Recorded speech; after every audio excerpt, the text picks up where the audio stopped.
Leçon d'entreprendre, le podcast d'UCM qui laisse les indépendants raconter leur histoire, leur vécu. Moi, c'est Clément. C'est avec beaucoup de plaisir que je vais vous retrouver chaque mois pour découvrir un entrepreneur qui a osé franchir le pas, qui s'est lancé avec l'aide d'UCM et qui vit aujourd'hui une aventure unique. Des témoignages honnêtes, inspirants, mais surtout instructifs. On va commencer tout de suite avec la fulgurante success story de Marvin Ndiaye, le fondateur de Fresheo, une société spécialisée dans la livraison de repas à domicile. C'est parti pour Leçon d'entreprendre. Aujourd'hui, c'est Marvin qui nous rejoint. Bonjour Marvin. Salut Clément, tu vas bien ? Ça va et toi ? Super, merci.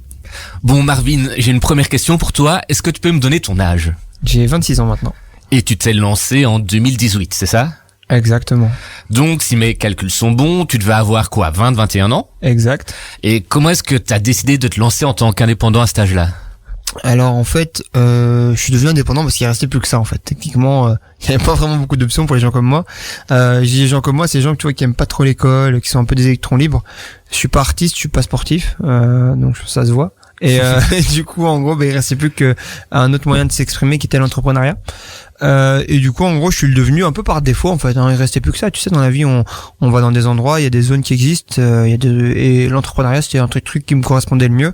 Et puis, en 2018-2019, il y avait une grosse hype autour de ça. Maintenant, c'est un peu moins à la mode, mais par toutes les personnes qui sont sur Internet. Moi, je suis un enfant Internet, donc techniquement, je me suis beaucoup éduqué par rapport à ça, quoi. Parle-moi un peu maintenant de Fresheo. C'est quoi exactement comme entreprise ? En fait, Fresheo, du coup, c'est, on va dire, une food tech, qu'on appelle ça dans le secteur de la startup. Donc, pourquoi food tech ? Parce qu'on fait de la food, donc on vend de la nourriture, on la produit, on la crée, de A à Z, donc vraiment de l'aliment brut jusqu'à sa dernière transformation. On ne rajoute aucun additif ni conservateur dedans. Les aliments donc sont sous vide et sous gaz une fois qu'ils sont donc cuits.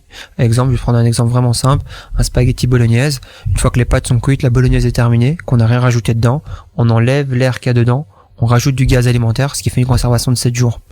Et du coup, en gros, derrière, ça permet du coup au client, qui est livré une fois par semaine, de recevoir du coup ses plats. Pourquoi tech ? Parce qu'en fait, tout ça se fait via sous forme de plateforme. Donc en fait, on commande sur notre site internet directement donc les repas. Ces repas donc sont tu peux choisir jusqu'à 3 semaines à l'avance. En fait, c'est la promesse qu'on veut. Hein. C'est vraiment que en à peine 10-15 minutes, tu peux choisir tes repas pour tout ton mois quasiment. Et derrière, en fait, t'as plus qu'à les recevoir et les réchauffer quand tu les reçois. Et derrière, ça se fait donc sous forme donc de livraison de repas directement. On a nos applications pour nos livreurs, on a nos applications en interne, on a tout ce qui est lié donc aux commandes de sites, etc. Donc voilà. Et donc, les gens peuvent choisir le repas qu'ils veulent manger de la semaine sur Internet. Ils ont un large choix ? Exactement. Du coup, ils ont un large choix, je pense, en tout cas, 15 différents repas par semaine. Il faut savoir qu'un être humain classique mange entre 20 et 25 repas différents par an. Ah ouais. C'est très drôle, hein. Ouais. Mais regarde, en fait, si on prend un peu de recul, on mange toujours la même chose. Mmh. Donc voilà. Et puis c'est comme ça, hein. On aime bien ne pas se tromper. Et du coup, nous, avec 15 recettes différentes par semaine, là, t'as un choix qui est monstrueux comparé à ce qu'un être humain classique pourrait consommer. Et donc derrière, en fait, de ça, tu as donc 3 gammes, mais qui sont aussi encore en sous-catégorie, mais aussi on peut recontextualiser ça rapidement. Tu as donc la gamme carnivore, la gamme végétarienne et la gamme fitness. Et ces 3 gammes-là ont encore des sous-catégories, exemple végétarien gourmand, carnivore gourmand, les intemporels, les fitness avec moins de glucides, enfin moins de pommes de terre, si je peux banaliser ça, et plus de protéines. Donc voilà. Et aujourd'hui, c'est qui cuisine tous ces repas ? Alors aujourd'hui, il y a une équipe donc de cuisiniers, de chefs cuisiniers, de diététiciens, de nutritionnistes. Donc c'est vraiment une belle équipe qui s'occupe donc de s'occuper de tout ça, parce que bon voilà, on est une entreprise d'un peu moins de 100 personnes, du coup ici ça vit. Revenons au début de Fresheo. Comment ça se passait ? C'est toi qui cuisinais tous ces repas ? Yes, exactement. Du coup en fait, comme je disais à la base, du coup moi je suis cuisinier. Du coup j'avais appris à cuisiner dans un restaurant, et puis avec les stages, l'école, etc. On va dire que dans un restaurant j'ai vraiment été mis à rude épreuve, et du coup j'ai commencé donc à cuisiner donc chez moi, tranquillement, donc chez ma maman, où en fait du coup Fresheo ça m'a coûté quasiment rien à lancer, ça m'a coûté 1500 € à l'époque. Donc ce qu'il fallait faire, c'était les frais d'hébergement pour le site internet et les premières courses. Et en fait, on faisait des posts Facebook juste pour commencer à vendre comme ça les produits. Et qui livrait alors, toi? Moi aussi. Okay. Ouais, je faisais les tournées de livraison, je faisais le SAV, je faisais la cuisine, mais au début, il y avait pas beaucoup de personnes. On livrait 5 personnes, puis 10, puis 15, puis 20, puis 30, puis 40, puis 50, puis après, je crois qu'à vers 80, 100, ça devenait compliqué. L'idée, c'était pas de se cramer bêtement, tu vois. Aujourd'hui, je pourrais être dans ma cuisine à essayer de faire 10 000 repas par semaine, mais ce serait débile, tu vois. Donc voilà. Surtout qu'il y a moyen de faire travailler d'autres personnes. Et vraiment d'apporter du coup de la valeur. T'as commencé avec la livraison de un repas du coup. Aujourd'hui, t'en es à combien? Beaucoup. Par semaine, disons. Par semaine, on doit livrer à peu près, si c'est les vacances, un peu moins, donc entre 8 et 10 000 repas par semaine. Mais du coup, on est toujours dans cette tranche-là. Et on va arriver pas loin de la 100 millième livraison aussi. Oh, félicitations. Ouais, c'est cool. On me dit ça parce qu'ils m'ont demandé de la faire. Mais du coup, on va arriver pas mal de la 100 millième livraison. Tu te souviens, c'était quoi ta première recette? Il y en avait deux. Il y en avait une qu'on ne fait même plus maintenant, je sais pas pourquoi, mais qui était une purée de patates douces avec donc du poulet à l'avoine et du brocoli. C'était vraiment très typé fitness. Et la deuxième, c'était une gaufre avoine à base de thon. Et aujourd'hui, les nouvelles recettes, qui c'est qui les imagine? Alors, premièrement, c'est les chefs, le chef. Ensuite, c'est double checké, donc une fois par les diététiciens, les nutritionnistes qui sont un peu qui font donc un peu de ping-pong là-dessus, et après il y a l'équipe de cuisine, quoi. C'est un travail qui est très compliqué, donc de à chaque fois répliquer plusieurs pièces dans une même les mêmes standards, et du coup en gros c'est vraiment un travail d'équipe, quoi. Est-ce que tu peux me redonner un peu le trajet d'un plat à partir du moment où il est commandé sur le site internet jusqu'au moment où il est livré chez la personne? Ça prend combien de temps plus ou moins? Alors en fait, dis-toi, le dernier jour pour commander chez nous, c'est le mardi. À partir de ce moment-là, les chefs passent des commandes, et du coup, on commande chez le boucher, chez le légumier. Les produits arrivent, le sec, on a beaucoup en stock à chaque fois, parce que voilà, les produits reviennent beaucoup, que ce soit, tu sais, des pâtes, du riz, des pommes de terre, tout ça, c'est des trucs qu'on peut déjà avoir au préalable. Et donc l'idée, c'est donc de pouvoir donc commander ces produits-là. Les légumes arrivent toujours de manière brute et non transformée, et nous après, on s'occupe de toute la transformation. Du coup, le mercredi, le jeudi et le vendredi. Le vendredi, c'est mis aussi en barquette. Donc mercredi, jeudi, c'est vraiment les deux plus gros jours de transformation. Le vendredi, on cuisine pour donc le samedi. Le samedi, on cuisine pour le dimanche. Et ces aliments, ils viennent d'où? Alors la plupart viennent de Namur, parce que nos cuisines sont à Namur. Circuit court, beaucoup plus facile. Produits de saison aussi, beaucoup plus facile pour deux raisons. Déjà, première, c'est les coûts, parce que c'est plus facile d'acheter un chicon au moment où c'est fait, ou une courgette au moment où c'est fait, ça coûte beaucoup moins cher. Et de deux, ça permet aussi de faire travailler les circuits locaux, donc c'est beaucoup plus sain et c'est beaucoup moins cher en termes de transport. Et ça te manque pas trop de ne plus être en cuisine aujourd'hui? Alors pas du tout, parce que moi je n'aime pas cuisiner. Ah. Donc non, donc voilà, j'ai cuisiné parce que c'est ce que je sais faire. Mais c'est pas un truc que j'aime bien faire. Moi, ce que j'aime faire aujourd'hui, tu vois, j'ai plusieurs entreprises. Fréchot, c'est celle dont on parle le plus, parce que celle qui a été la plus créatrice de valeur, aussi bien pour les consommateurs que pour la création d'emplois, ou même des investisseurs. Mais j'ai d'autres entreprises, tu vois, qui sont dans le secteur de l'immobilier, de la consultance, enfin d'autres pôles, et qui se développent tout aussi bien, et qu'on parle juste beaucoup moins. Parce que moi, ce qui m'amuse, c'est de créer des choses, tu vois, de me développer. Et je pense que la vie est un chemin, et tu vois. Dans ce chemin, par exemple, t'es obligé de gagner de l'argent.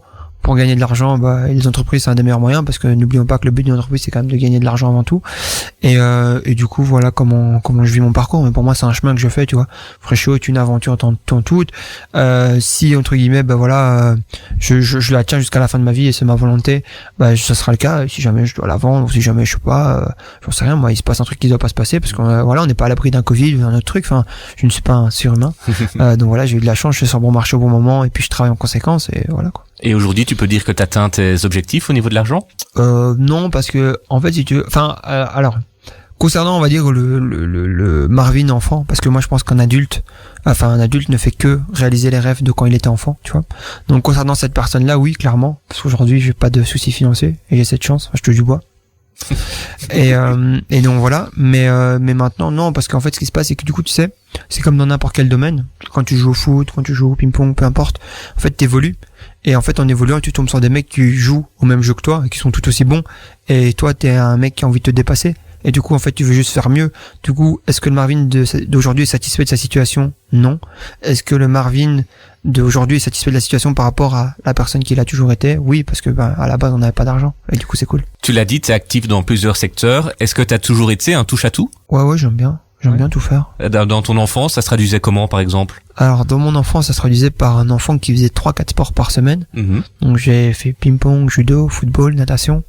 Donc voilà. Après, j'avais la chance aussi des parents qui pouvaient assumer ça en termes de temps et financièrement. Donc voilà. Et puis, ça se traduisait beaucoup par le sport. Le sport est un moyen de m'exprimer pas mal parce que je suis compétiteur. Donc voilà, je me démerdais toujours pour être le meilleur dans ma catégorie. Et donc voilà. Et comment t'as décidé de te lancer dans le secteur de la livraison de repas à domicile? Alors moi, Marvin, à 20 ans, il avait fait quoi? Il avait fait 2 choses. Il avait perdu 50 kilos et il avait fait des études hôtelières. Okay. Donc, basiquement, je me suis dit, qu'est-ce que t'as fait qui sort un peu de la norme? Bah voilà, un cuisinier qui perd 50 kilos, c'est pas trop dans la norme. Donc voilà, on s'est dit, voilà un peu l'achievement de Marvin à 20 ans. Du coup, ce qu'il s'est dit, qu'est-ce qu'il peut faire pour aider les gens? C'est faire des plats healthy, mais bien travaillé, parce que voilà, il y a la touche cuisinée derrière. C'est pas on fait un truc dégueulasse, c'est voilà, on mange du riz, du poulet, du brocoli. Et en fait, l'idée est venue comme ça. En fait, on s'est dit à la base, du coup, on va faire des plats pour sportifs. Et bon, ça a pas très bien marché au début, parce que je me suis rendu compte que les sportifs c'était pas les meilleurs clients, tout simplement parce qu'ils préféraient acheter des protes ou d'autres produits pour s'améliorer en fait dans leur performance. Et du coup, en gros, on s'est retourné vers les amis. Avocats, médecins, ingénieurs, et aujourd'hui on a une gamme de clients qui est beaucoup plus large où en fait tout le monde consomme Freshio. Et tout ça a été lancé par ta perte de poids? Tout ça a été lancé par la dynamique de la perte de poids. Tu sais, la perte de poids, ça a été un élément assez important dans ma vie, tout simplement parce que déjà, je l'ai fait tout seul, je l'ai fait en m'éduquant tout seul, et je l'ai fait à force de détermination et de travail, je l'ai fait sans tricher, et en fait, c'est la même chose qu'en entrepreneuriat, quoi. Ça m'a donné beaucoup de valeur pour l'entrepreneuriat, en fait, parce que c'est un peu la même chose. T'es tout seul dans ton monde.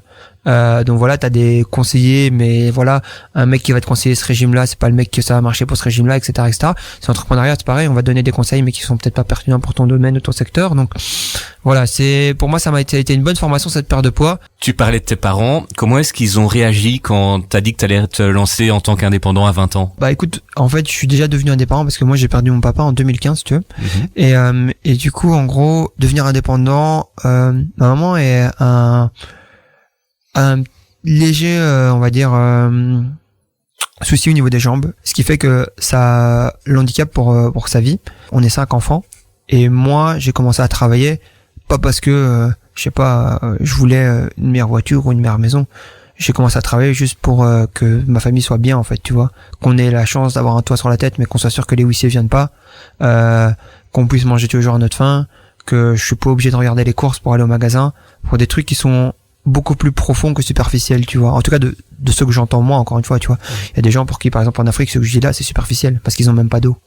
Mais, en gros, ce que je veux te dire par là, c'est que du coup, j'ai pas entrepris, par plaisir, ou, voilà, quand je l'ai fait, ma mère, c'était en mode, c'est de l'espoir, en fait. C'est pas, de toute façon, on a un avenir tout traché, et ça va bien se passer. Non, de toute façon, c'est ça ou rien. Comment est-ce que tu as vécu le fait, justement, comme tu disais, de t'occuper de tes 4 frères et sœurs? Alors, je ne me suis pas occupé d'eux. Ma mère a fait son job comme il fallait. Moi, ce que j'ai essayé de faire, c'est de créer une espèce de sécurité financière pour que, voilà, quand ma mère a assuré son rôle à 100%, et elle a été jusqu'au bout du truc, quoi. Moi, ce que je suis venu faire, c'est apporter un champ plus large de réflexion, on va dire. Donc voilà, mais on n'a jamais manqué de rien.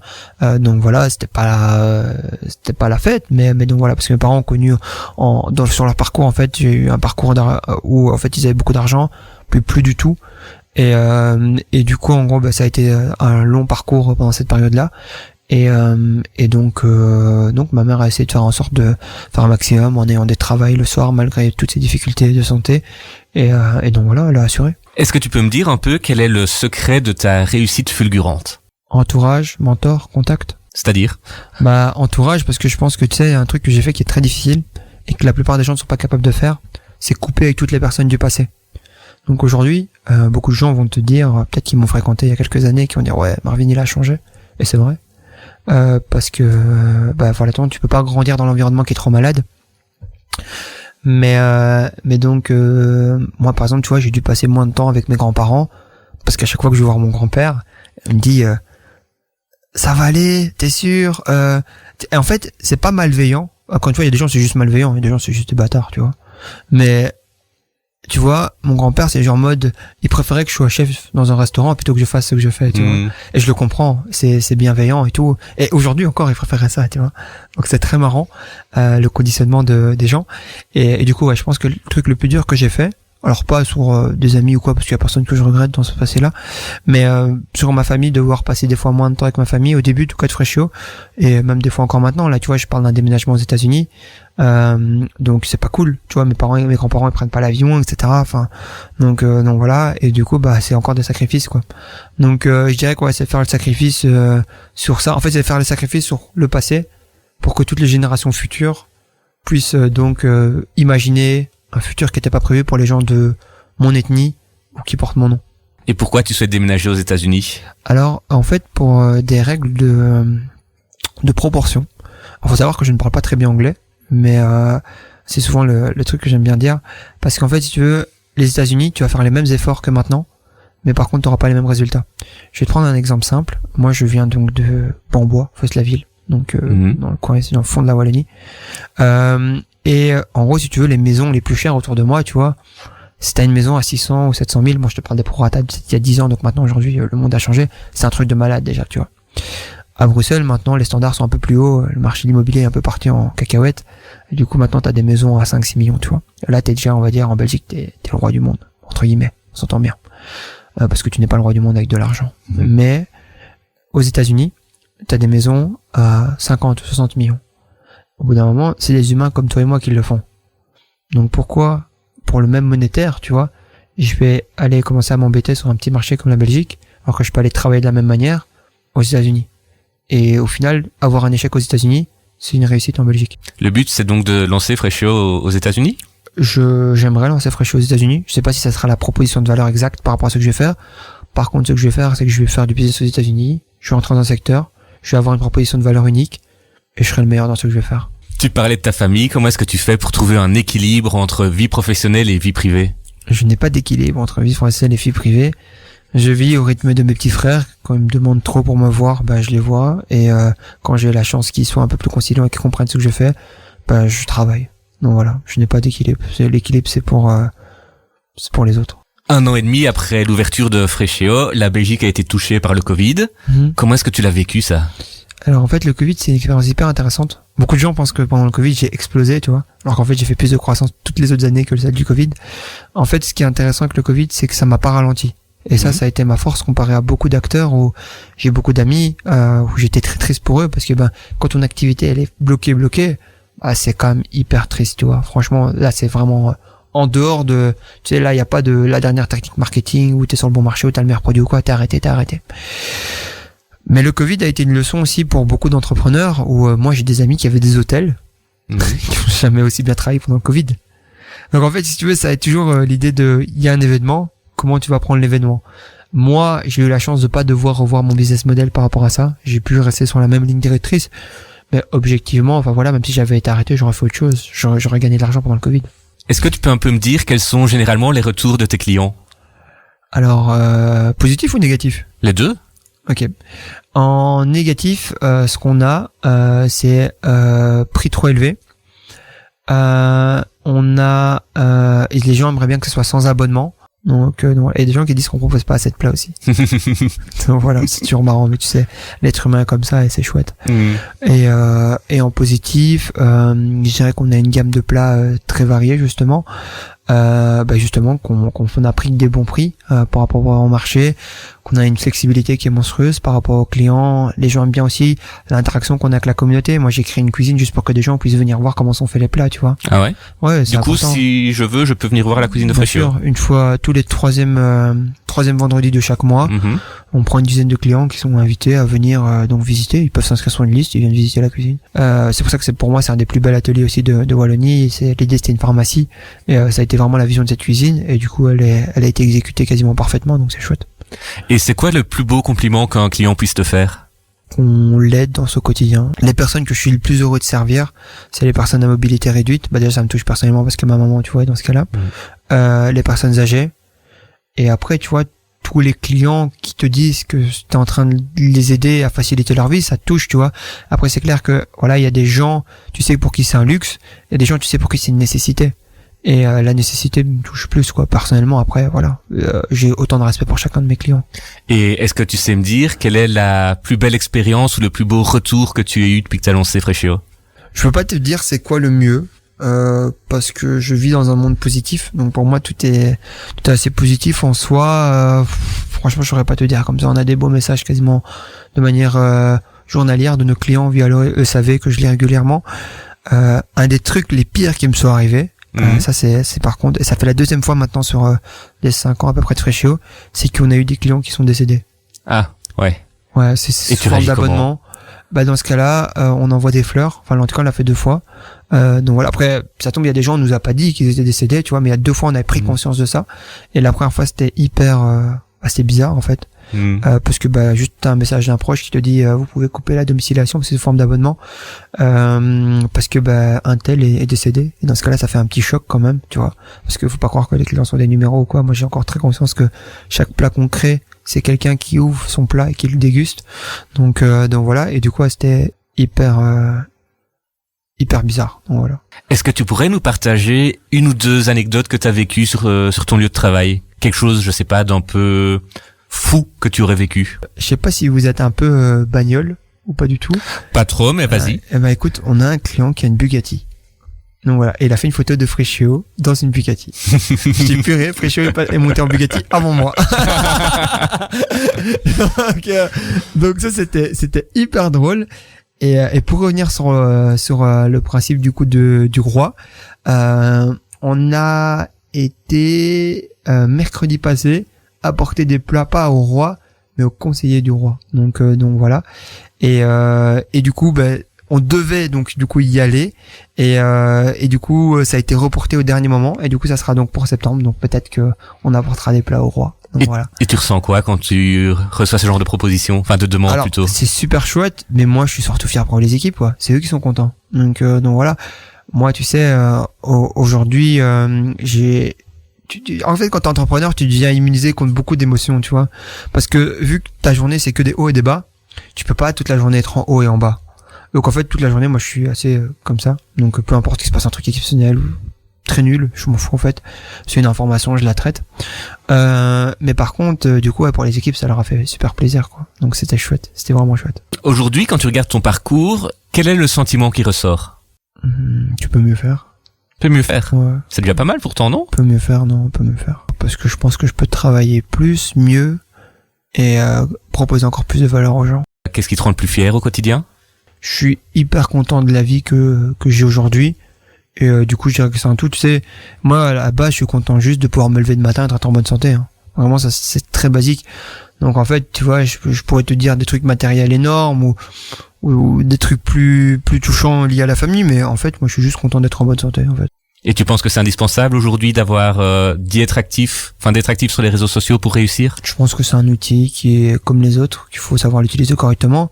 Je pense que c'est important d'être sur les réseaux sociaux aujourd'hui parce que c'est une des plus grosses sources de croissance, externe comme interne. Donc ouais, je pense que c'est bizarre, tu vois, si tu ouvres une entreprise et t'es même pas sur aucun réseau social, c'est un peu bizarre, tu vois. Donc voilà, je pense que la plupart des gens n'utilisent pas les réseaux sociaux parce qu'ils ont peur du regard des autres, ce que je trouve dommage, parce que voilà, on a tous des cadavres, on a tous des trucs super cool à montrer, et que bah voilà, enfin je veux dire, les plus gros influenceurs aujourd'hui, peut-être c'est des gens comme Kim Kardashian, tu vois, ils ont des sextapes, tu vois, sur internet, et ils sont encore en vie, hein, et ils sont plus forts que toi et moi réunis.